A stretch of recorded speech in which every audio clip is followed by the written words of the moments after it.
আসসালামু আলাইকুম। আজকে কথা বলবো দাঁত মাজার বিষয়ে। আমরা তো সবাই দাঁত মাজি, তবে আমরা অনেকেই জানি না কখন দাঁত মাজা উচিত এবং এর জন্য সর্বোত্তম সময় কখন। তো এই বিষয়ে অনেকেই জানে না। বেশিরভাগ মানুষই একবেলা দাঁত মেজে থাকেন, যেমন সকালবেলা ঘুম থেকে উঠে দাঁত মেজে থাকেন, আর অন্য সময়গুলোতে আর মাজা হয় না। এবং অনেকেই আছেন দুই বেলা মাজেন, সকালে একবার রাতে একবার মাজেন। তবে অ্যাকুরেটভাবে কখন মাজলে সব দিক থেকে ভালো হয়, দাঁত মাজার উপরে অনেক কিছু নির্ভর করে।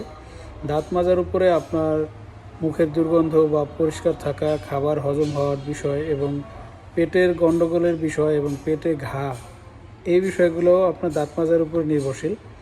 এর জন্য আপনার সবচেয়ে ভালো হয় হচ্ছে সকালবেলা ঘুম থেকে উঠে প্রথমে আপনি পানি খেয়ে বাথরুমে যাবেন। কোনো কুলি করবেন না, ওই পানিটাই খাবেন, ঠিক আছে? এরপরে সকালের খাবার দাবার খেয়ে তারপর আপনি দাঁত মাজবেন। সারাদিনে আর দাঁত মাজবেন না। রাত্রেবেলা খাবার দাবার খেয়ে ঘুমাতে যাওয়ার আগে দাঁত মেজে ঘুমাবেন। সারা রাত আপনার মুখ ফ্রেশ থাকবে। মুখে যে লালাটা তৈরি হবে, এটা আপনার পেটের উপকার হবে। পেটের হজম প্রক্রিয়া, পেটে ঘা থাকলে, গ্যাস থাকলে এগুলোর জন্য কাজে লাগবে। পেটের রোগ ভালো করার জন্য আপনার মুখে যে লালাটা তৈরি হবে সারা রাতে, যেহেতু আপনি আর ঘুমানোর পরে আর খাবার খাচ্ছেন না, তার মানে সারা রাত আপনার মুখে কোনো ময়লা নেই, যেহেতু পরিষ্কার করেই ঘুমাচ্ছেন। তো ময়লা না থাকার কারণে ভিতরে যে লালাটা তৈরি হবে, এটা আপনার পেটের জন্য খুব উপকারী।